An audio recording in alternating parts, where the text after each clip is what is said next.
মহান আল্লাহ তাআলা বলেন, আমি অবশ্যই তোমাদেরকে কিছু না কিছু দিয়ে পরীক্ষায় ফেলবই। তোমাদেরকে বিপদের আতঙ্ক, ক্ষুধার কষ্ট, সম্পদ, জীবন, পণ্য, ফল ফসল হারানোর মধ্য দিয়ে। আর যারা কষ্টের মধ্যে ও ধৈর্য নিষ্ঠার সাথে চেষ্টা করে তাদেরকে সুসংবাদ দাও।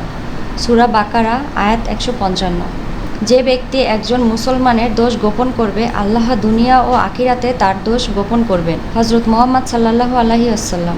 সাফল্যর মূলমন্ত্র হলো যা আমরা ভয় পাই তার উপর নয়, বরং আমরা যা চাই তার উপর আমাদের চেতন মনকে কেন্দ্রভূত করা। Brian Tracey.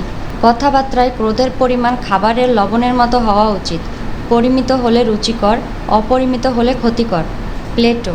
যেই দেশে দেশপ্রেমিকের চেয়ে জ্ঞানীগুণী বেশি জন্মায় সেই দেশে শান্তির চেয়েও অশান্তিই বেশি থাকে। রেদওয়ান মাসুদ।